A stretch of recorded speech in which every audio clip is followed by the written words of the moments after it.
خون کے دھبے لگے کہ کپڑے تو پھٹ گئے مگر دھبے ختم نہیں ہوئے. آسمان سرخ ہو گیا، ہر طرف لالی چھا گئی. تاریخ اٹھا کے پڑھیے کہ کربلا سے لے کے مدینۃ المنورہ تک شہادت حسین کی شدت کو محسوس کیا گیا. میں کہوں آخر ان چیزوں کو غم حسین منانے کی کیا ضرورت ہے؟ پتھر کے نیچے سے خون نکلے، آسمان سے خون کی بارش ہو، زمین و آسمان روئے، جنات نوحہ کریں، جانور، وہ جو جانور جو یزیدیوں نے حسین پاک کے خیمے سے پکڑے تھے، جب انہیں ذبح کیا تو ان کا گوشت جب پکایا تو جلے ہوئے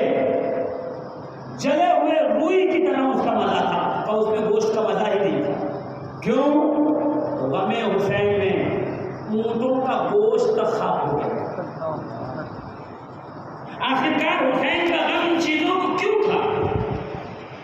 آخر وجہ کیا کہ حسین کی شہادت پر اس شدت کا غم ہو کہ نبی کریم ایک مٹھی مٹی ام سلمہ کے ہاتھ میں دے کے کہے ام سلمہ جس دن یہ مٹی خون بن جائے، یعنی شہادت حسین کی شدت، غم، اندوہ اتنا سخت ہوگا کہ مٹی ہوگی مدینے میں اور شہادت ہوگی کربلا میں، یہ مٹی بھی حسین کے غم میں شامل ہوگی اور خون میں تبدیل ہو کر دنیا کو یہ بتائے گی کہ جب مٹی ہو کر مجھے غم حسین ہو سکتا ہے تو مٹی کے انسان کو غم حسین ہونے میں کیا ہے؟ آج جب بات کرو حسین پاک کے غم کی تو لوگ منہ چڑھانے کی کوشش کرتے ہیں یہ کون سی قوم ہے؟ کہ میرے پیارے ہم قوم نہیں ہیں، ہم ان 70,000 فرشتوں میں شمار ہوتے ہیں، ان کی صف میں شمار ہوتے ہیں، ان کی ابتدا میں مقتدی بنے ہوئے ہیں، جو روزے قتل حسین سے آج تک آقا حسین کی قبر انور پر آنسو بہا کے پوری دنیا کو یہ بتا رہے ہیں، حسین کے نانا کی قبر انور پہ سلامی دے کر یہ گواہی پیش کر رہے ہیں کہ یا رسول اللہ آپ کے خاندان کے غم میں ہم بھی شامل ہیں. چیزوں ذرا غور کرنا. آخر شہادتیں تو بہت ہوئی، اس نے کہا شہادت نہیں ہوئی اور سخت شہادتیں ہوئی. بدر، احد، خیبر، خندق، مصطلح، حنین، تبوک، ذات السلاسل، بیر عالم، 70 جنگیں ہوئی ہیں نبی کریم کی موجودگی میں. اس کے پہلے، اس کے بعد یرموک، موتا، یہ ساری جنگیں ہیں، شہادتیں ہوئی ہیں. امیر حمزہ کا کلیجہ چبایا گیا ہے، ناک اور کان کاٹ کر گلے کا ہار بنایا گیا، انگلیاں کاٹی گئی، انگلیوں کے پورے کاٹے گئے، سینہ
ان کا بھی جو فخر ہے وہ محرم میں ہے. ہاں ہاں جی ذی الحجہ میں قربانی نہیں ہوئی تھی، صرف چھری تیز ہوئی تھی. اسماعیل لیٹے تھے، ابراہیم نے پٹی باندھی تھی، ہاتھ پیر باندھے گئے تھے، خنجر رکھا گیا تھا، ذبح کرنے کی کوشش کی گئی تھی. تو قربانی اس دن نہیں ہوئی کہ چلی کی چھری ذی الحجہ میں کہاں پر؟ منی میں شہادت ہوئی ہے کربلا میں، تکمیل ہوئی ہے کربلا میں. وَفَدَيْنَاهُ بِذِبْحٍ عَظِيمٍ، اور ہم نے اس قربانی کا فدیہ بدلہ ایک بڑی قربانی کر دی. یعنی حضرت اسماعیل کی جگہ پر ایک دمبا آ گیا. اللہ کہہ رہا ہے کہ بڑی قربانی. میں کہوں پروردگار کیا ایک نبی سے بڑھ کر ایک دمبا ہو سکتا ہے جو دمبا کو کہا جائے کہ بڑی قربانی؟ کیا نبی سے بڑھ کر ایک جانور ہو سکتا ہے کہ جو جانور کو کہا جائے کہ بڑی قربانی؟ وہ فدیناہو، اور ہم نے اس کا یعنی اسماعیل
ہوگی، سوار تو ہوگا، نکیل بلال کی عادتوں میں ہوگی، تو بحیثیت آقا جائے گا، بلال بحیثیت خادم۔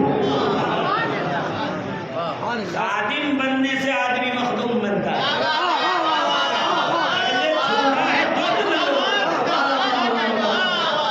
پہلے جھکتا ہے پھر بلند ہوتا ہے۔ آج کی ملائیت کا مسئلہ یہ ہے کہ وہ بغیر جھکے بلند ہونا چاہتا ہے۔ دقت یہ ہے سب سے بڑی کہ اسے جھکنا پسند نہیں ہے۔ خادم بنیے پھر مخدوم بنیے۔ ہر آدمی مخدوم بننا ہے، اتنا مخدوم ایسے نہیں بن سکتے۔ مخدوم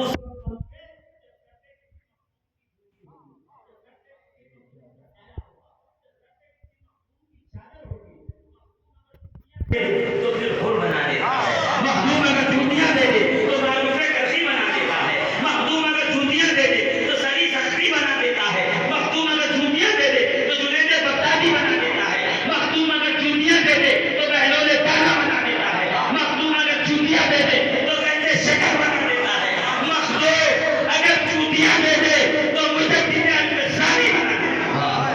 سبحان اللہ۔ تاریخ گواہ ہے، اتنے مخادیم کے گنبد چمکتے نظر آ رہے ہیں، جا کے اٹھا کر کے دیکھ لیجیے، بغداد سے لے کے بریلی تک، نہیں بغداد سے لے کے بریلی تک جتنے مخدوم ہیں، تو کوئی برا نہ مانے، بغداد سے لے کے بریلی شریف تک جتنے مخدوم ملیں گے، ان کی جوتیوں نے کروڑوں مخدوم بنائے ہیں، کروڑوں ولی بنائے ہیں، کروڑوں کو بنائے ہیں، کروڑوں کو تو خدا بنائے ہیں۔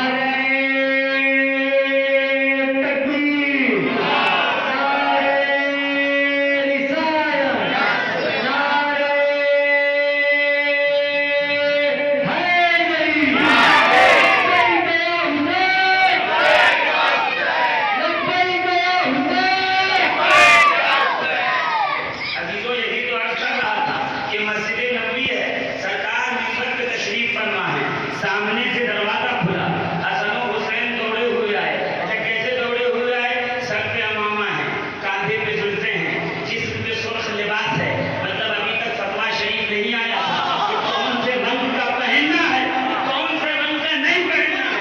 حسنین سرخ لباس پہنے ہوئے جنت سے نکلے، مالک جنت کی طرف چلے۔ نہیں وہ گھر نہیں ہے، وہ جنت ہے۔ کیوں؟ اس کے اندر جو بابا ہے وہ جنت کا مالک، جو علی ہے وہ جنت کا قاسم، جو ماں ہے وہ سیدۃ النساء اہل الجنہ، جو بیٹے ہیں وہ سیدہ شباب اہل الجنہ۔ من اراد ان ينظر الى سید شباب اہل الجنہ فلینظر الى هذا الرجل۔ یہی تو کہا تھا حضرت جابر بن عبداللہ انصاری نے، جو چاہتا ہے دنیا میں جوانان جنت کے سردار کو دیکھے تو اس حسین کو دیکھ لے، جوانان جنت کا یہ سردار ہے۔ سیدہ شباب اہل الجنہ، جنتی جوانوں کے سردار جس کو دیکھنا ہو، یعنی جنت وہاں پہ ہے، سردار یہاں پہ ہے۔ دیکھو پروردگار جنت کیسے ملتی ہے؟ کہ جنگ کرو تو، جہاد کرو تو، تلوار چلاؤ تو، مر جاؤ تو، شہید ہو تو، کٹ جاؤ تو، نماز پڑھو تو، روزہ رکھو تو، حج کرو تو، زکات دو تو، مال خرچ کرو تو، یعنی عمل کا دخل ہے جنت ملنے میں۔ یہ شہزادے تو ابھی ماں کی گود میں ہیں، ابھی پاؤں سے چلنا نہیں جانتے، انہیں جنت کی سرداری کیوں مل رہی ہے؟ کہ جنت کی ٹکٹ لینا اور ہے، جنت کی ملکیت لینا اور ہے۔ اسی حال میں شہزادوں کو جوانان جنت کا سردار بتا کر دنیا کو یہ کہا جا رہا ہے کہ جنت کے طلبگار اور ہوتے ہیں اور جنت کے قاسم اور ہوتے ہیں، جنت مانگنے والے اور ہوتے ہیں، جنتیں بانٹنے والے اور۔ انہیں اپنے جیسا نہ سمجھنا، تمہیں جنت کے لینے کے لیے مال خرچ کرنا پڑا ہے، انہیں مال خرچ کرنے کی ضرورت نہیں، تمہیں جنت کے لیے جان دینی پڑی ہے، انہیں جان دینے کی ضرورت نہیں۔ پتہ چلا کربلا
ان ہوا الا وحی یوحا، جو اپنی زبان سے کچھ نہیں کہتے، وہی کہتے ہیں جو وحی آتی ہے، وہی کہتے ہیں جو وحی اترتی ہے۔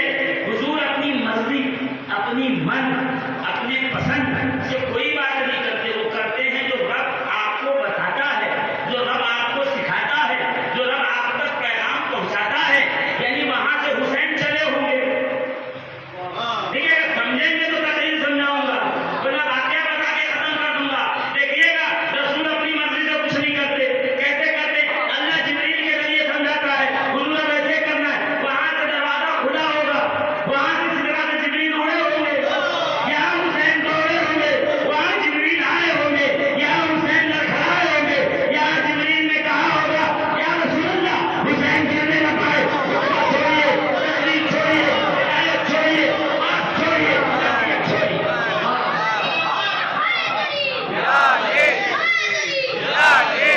تبھی تو میں کہتا ہوں جو نبی کہہ رہے تھے وہ حدیث تھی، جو لڑکھڑا رہا تھا وہ بولتا قرآن تھا۔ سنبھالنا، پیچھے سے آواز آئی، مولانا سرکار کی تقریر رک گئی، سرکار کا خطبہ رک گیا، سرکار نے خطبہ روک دیا۔ میں نے خاموش ہو جا، نبی نے خطبہ روکا ہی نہیں۔ لیکن ہم مسجد کے باہر بیٹھے اس کو اللہ کہہ سکتے ہیں، یہ الگ بات، جو اندر بیٹھے ہیں ان کو ایک بار کا 70 بار سبب ملے گا، جو باہر بیٹھے ہیں وہ ایک بار کا ایک ہی بار ملے گا۔ یہ الگ بات ہے کہ یہ مسجد کی اپنی فضیلت ہے۔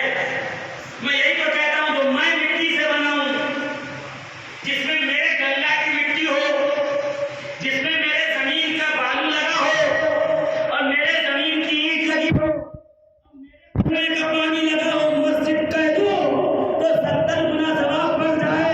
ارے جس کے رگوں میں رسول اللہ کا اپنا خون ہو۔ مسجد کی فضیلت بتانے والوں کو یہ خیال ہے اتنی فضیلت ہو جاتی ہے، جن کی رگوں میں نبی کا خون گردش کر رہا ہو، اس حسین کی عظمت و فضیلت کا کیا حال ہے؟ وہاں حسین چلے، یہاں جبریل چلے، وہاں حسین لڑکھڑائے، یہاں جبریل، یا رسول اللہ تنظیم کریے۔ اس سے پہلے کہ حسین گرے، نہ جانے جبریل کی اسپیڈ کیا تھی، کس اسپیڈ سے آئے ہوں گے، نبی کو پیغام سنایا ہوگا، نبی نے لڑکھڑاتے دیکھا ہوگا، نبی جلدی سے ممبر سے اترے ہوں گے، حسین کو اٹھایا، اور بتانے والا یہ کہتا ہے کہ رسول اللہ نے خطبہ روک دیا۔ میں کہا روکا نہیں، خطبہ جاری ہے۔ آپ کیا سمجھ رہے ہو، نبی کا اترنا خطبہ نہیں ہے، نبی کا چلنا خطبہ نہیں ہے، نبی کا حسین کو اٹھانا خطبہ نہیں ہے، نبی کو حسین کو سینے سے لگانا خطبہ نہیں ہے۔ فرق یہ ہے، پہلے نبی قول سے خطبہ دے رہے تھے اور اپنے عمل سے خطبہ دے رہے ہیں۔ پہلے قولی خطبہ تھا، اب فعلی خطبہ ہے۔ یہ کہہ کے بتا رہے تھے، زندہ ہے اپنی محمد کے گھرانے والے، مٹ گئے، مٹتے ہیں، مٹ جائیں گے آخر، شبیر تیرا نام مٹانے والے۔ کون حسین کے ذکر کو مٹا سکا ہے جب وہ یزید نہیں مٹا سکا؟ جو اصلی یزید بنے ہوئے ہیں، شوق میں یزید بن گئے ہیں۔ لنگر پہ ان کو اعتراض، نیاز پہ ان کو اعتراض، شربت پہ ان کو اعتراض، کھانے پہ ان کو اعتراض، وہی مرغا گھر میں بنے تو جائز ہے، وہی حسین کے نام پہ بن گئے تو ناجائز ہے، وہی گھر پر کے گلاس ہلدی ڈال کے پیے تو جائز ہے، اسی میں ہم تھوڑا سا کلر اور کیوڑا ملا دے تو ناجائز ہے، وہی چینی کی چائے پیجیے تو جائز ہے، وہی حسین کے لیے لنگر بن جائے تو ناجائز ہے۔ سمجھ میں نہیں آتا، نام حسین لیتے ساتھ یہ ناجائز کہاں سے آ جاتا ہے؟ شربت بنا کے رکھ دیا، پیجیے، بالکل پیئیں گے، حسین کے نام پہ ناجائز نہیں ہے۔ آج ہی حسین ایسا پاک ہے کہ صبح قیامت تک کوئی ناپاک حسین کے پاس سے گزر نہیں سکتا۔ یہ نسلوں کی طہارت ہے کہ نہ حسین اس کو ناپاک کو پسند آتے ہیں، نہ حسین کا لنگر کسی ناپاک کو پسند آتا ہے۔ یہ سب اعتراض کی جا رہی ہے، یہ تو فضیلت ہے، کمال ہے۔ جانتے ہو محی الدین اورنگزیب عالمگیر کو؟ محی الدین اورنگزیب عالمگیر، محی السنہ، محی الدین عالم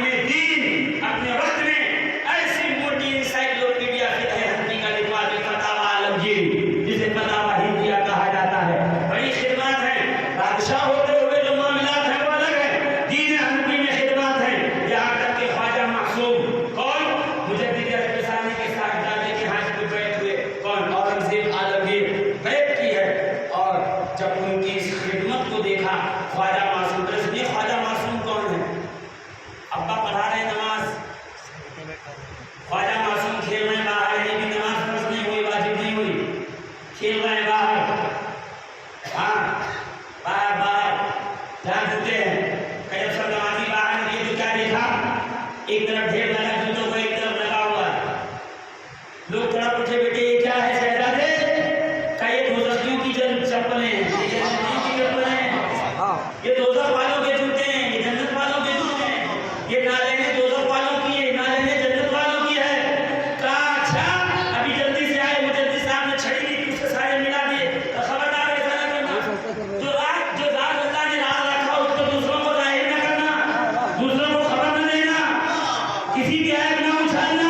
یہ ہے خواجہ معصوم جن کا بچپن اتنا کمالات والا ہے. ان کی جوانی کیسی ہوگی، ان کا بڑھاپا کیسا ہوگا. کہتے خواجہ معصوم کے مرید ہوئے. خواجہ معصوم نے کیا کہا پتہ ہے؟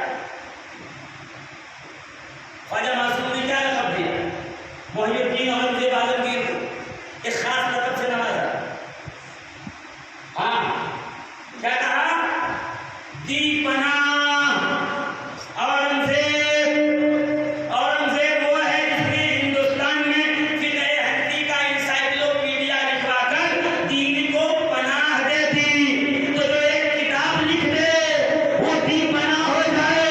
جو 72 سرنیزوں پہ چل رہا ہے وہ حسین دی پناہ بھی ہے اور دین بھی ہے، اور یہاں تک کہ لا الہ کی بنیاد. وہی لوگ اعتراض کرتے ہیں شاہ حسین، بادشاہ حسین، دینت حسین، دی پناہ. حسین دین کی پناہ ہو گئے، کیا بادشاہ دین کی پناہ ہو سکتا ہے؟ جس نے قدموں سے بادشاہ نکلتی ہے وہ دین کی پناہ کیوں نہیں؟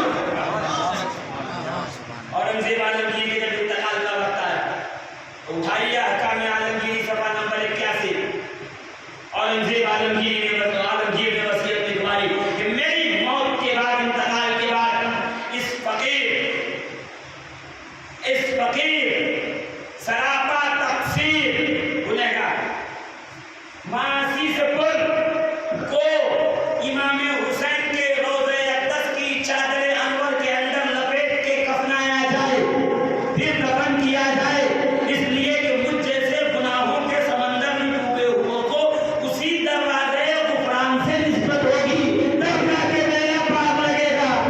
تو وہ جو فقہ حنفی کا انسائکلوپیڈیا لکھوا کر، دی پناہ کا ٹائٹل لے کر، نمازیں روزے کر کے، ہاتھوں سے قرآن لکھ کر اور ٹوپیاں بنا کر رزق کھانے والا بھی حسین کے مقدس مزار کے خلاف کے سوا اپنی مغفرت نہیں جانتا، تو ہماری حیثیت کیا ہے کہ ہم حسین کے بغیر بخشے جائیں؟ اٹھائیے تب، اٹھا کے دیکھیے. میں پوچھنا چاہتا ہوں جس رحل پہ قرآن رکھتے ہو اس کو قرآن سے کیا نسبت ہے؟ کوئی نسبت نہیں. یہ ہے قرآن، نیچے ہے جلد تختی اور اس کے نیچے ہے رحل. مگر خدا کی قسم اتنا بڑا مجمع بیٹھا ہے، کسی کے گھر میں رحل ٹوٹ جائے، ہے تو نہیں جا کے ٹکڑے کے ڈھیر میں پھینکے گا؟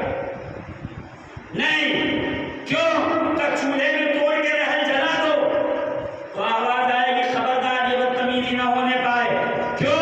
کہ اس لیے کہ قرآن سے نسبت ہے رحل کو،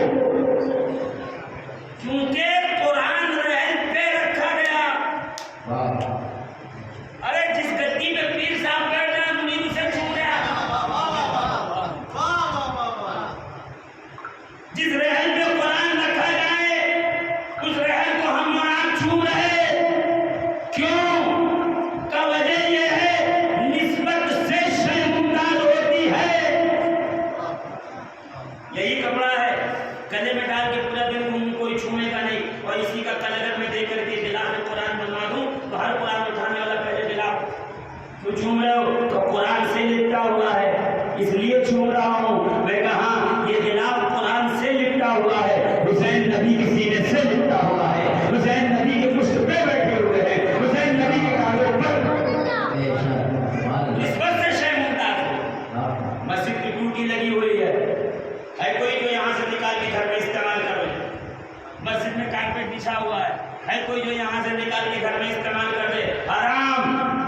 کیوں؟ یہ مسجد کی چیز ہے، گھر میں استعمال نہیں ہو. جب اعلیٰ جگہ پہ چلی جائے کوئی شے تو ادنا جگہ پہ استعمال کی گنجائش نہیں رہ جاتی. کیا سمجھے؟ ارے جب ہمارے مسجد کے فرش پر یہ قالین بچھ جائے تو اس سے کمتر جگہ میں نہیں بچھائی جا سکتی. تو جو نبی کے کاندھے پہ بیٹھا ہو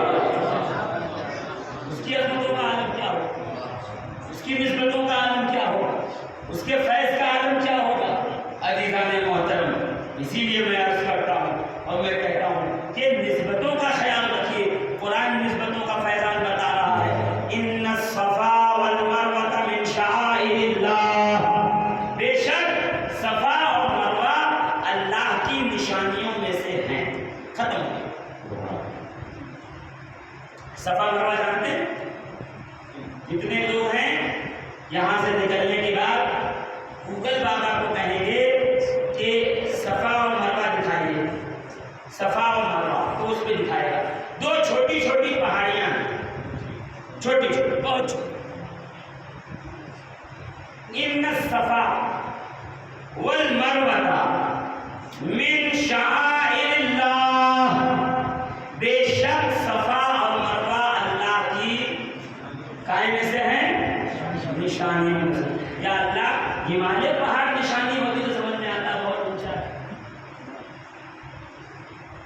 ماؤنٹ ایوریسٹ ہوتا یا تو سعودی عرب میں لوگ سونے کے پہاڑ ہیں، گولڈ ماؤنٹین، وہ ہوتے تو سمجھ میں آتا دہلی میں.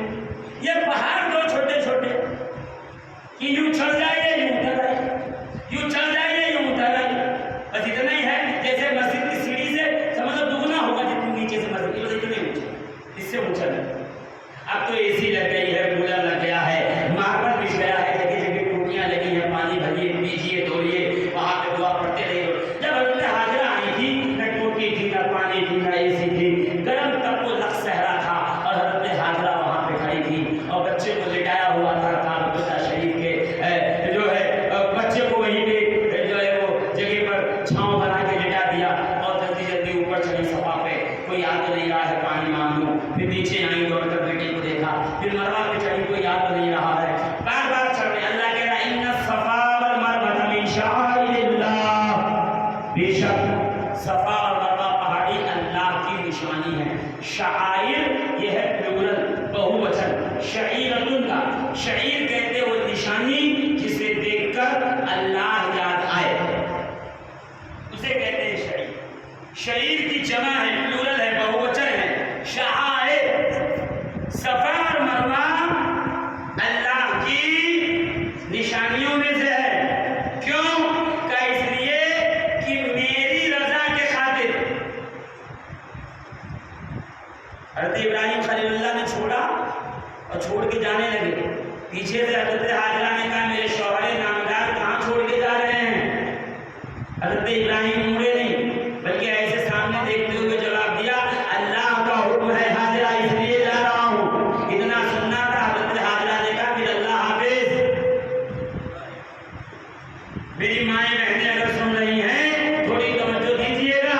شوہروں کی اس تابعداری پر حاجرہ جیسا کمال ملتا. ہمارا شکایتوں پہ شکایتیں کرنے والوں کو کمال نہیں ملتا. کیا کہا؟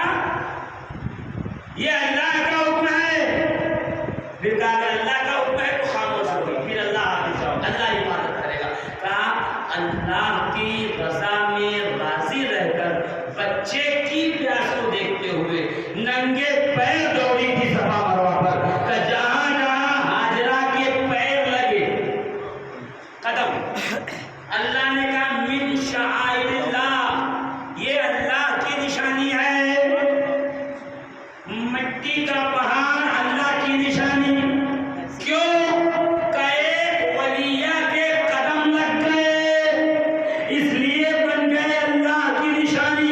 تو جب حضرت مٹی کے پہاڑ کو اللہ کی نشانی بنا سکتے ہیں تو رسول اللہ کے کعبے حسن و حسین کو اللہ کی نشانی کیوں نہیں بنا سکتے؟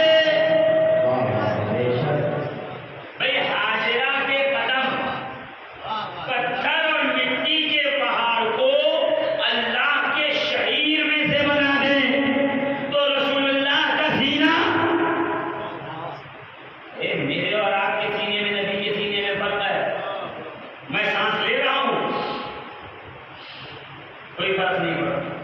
عیسیٰ سانس لے لیتا تو مردے کے سانس لینے مردہ زندہ ہو جائے، بیمار کو شفا مل جائے، بے آنکھوں کی آنکھوں میں نور آ جائے، گونگے کو زبان آ جائے، بے جان میں جان آ جائے، اٹھ کے کھڑا ہو جائے.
کوئی فرق نہیں پڑ رہا ہے، کوئی مسئلہ نہیں ہے، آپ چاہے جہاں بھی رہیے. کہا اچھا رسول اللہ، کہا رسول اللہ پیر رکھتے ہوئے چلے مدینے میں تو رب فرمائے فلا اقسم بہذا البلد وانت حل بہذا البلد. ہم چلے زمانے میں کوئی فرق نہیں پڑتا. رسول اللہ جس زمانے میں چلے اللہ کہے فلا اقسم بہذا البلد، اے حبیب اس شہر کی قسم جس شہر میں تو چلتا ہے اس شہر کی قسم. کیوں؟ وانت حل بہذا البلد، حبیب کچھ نہیں، جس زمین میں تو قدم رکھ دے پھر کیا ہو؟ وہاں سانس لینے والے کو 1,00,000 سانس کا ثواب، سبحان اللہ کہنے والے کو 1,00,000 سبحان اللہ کا ثواب، وہاں پہ زندگی گزارنے والے کو 1,00,000 زندگیاں گزارنے کا ثواب، وہاں پہ نماز پڑھنے والے کو 1 رکعت نماز ادا کرنے کا ثواب، وہاں پہ تلاوت کرنے والے کو 1,00,000 تلاوتوں کا ثواب. کیوں؟ حبیب آپ ہیں اس لیے. ہم نے آپ کی زندگی گزاری کوئی کمال پیدا کیا ہے، رسول نے زندگی گزاری. اللہ فرماتا ہے تمہارے حبیب تیرے عمر کی قسم، یعنی نبی کی زندگی کی قسم، شہر کی قسم. نبی کو ایک پھل پسند آ گیا، اللہ فرماتا والتین والزیتون، حبیب جو انجیر آپ کو پسند ہے اس کی قسم، جو زیتون آپ کو پسند ہے اس کی قسم. آپ اگاتے رہیے، آپ میکیڈیمیا 4,000 روپے کلو کھلاتے رہیے. حبیب اگر کدو کھائیں اس کدو کو خدا پسند کرنا،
تو وجہ